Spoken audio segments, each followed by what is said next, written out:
Assalamu alaikum everyone. This is words of the day number 3 and the theme is the house. Al-manzil, al-manzil, al-manzil. I added al in front to denote the definite case with the word the house. So it's not just a house, it's the house. Al-manzil. Al-manzil comes from the root verb nazala, which means to go down, and in other meanings it means to stay.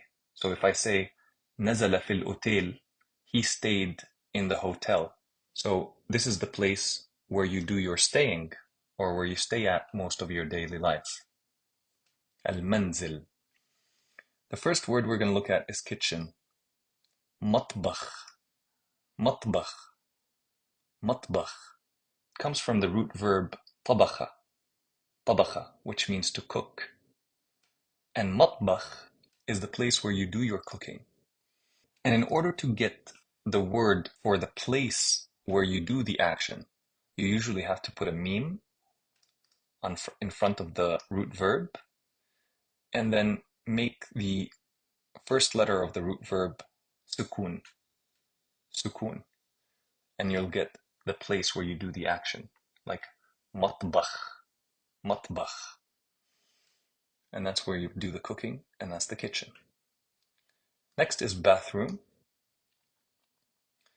And you have hammam أو مرحاض. Hammam is what we usually use in our daily life. It's the place where you do your bathing. Mirhad is a more classical word, and it means toilet, and it's used mostly in Fusha.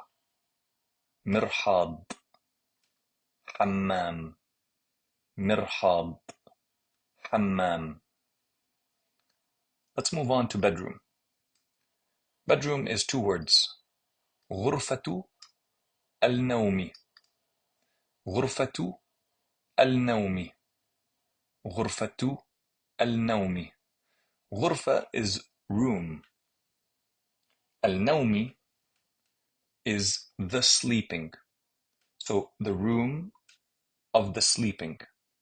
There's an invisible preposition in Arabic. The room of the sleeping. What does this room belong to? It belongs to the activity of sleeping, and therefore there's possession there. That's why we have a kasra on the meme, and that determines attribution to the first word. Next is living room. غرفة القعدة أو غرفة الضيوف. غرفة القعدة أو غرفة الضيوف. غرفة القعدة means the room of the sitting. قعدة comes from قعدة, which means he sat. قعدة, he sat. القعدة, غرفة القعدة is the room for the sitting, the sitting room. أو we usually say غرفة الضيوف. غرفة الضيوف is the guest room. Not to be mistaken with the guest room when people come and stay with you and sleep the night.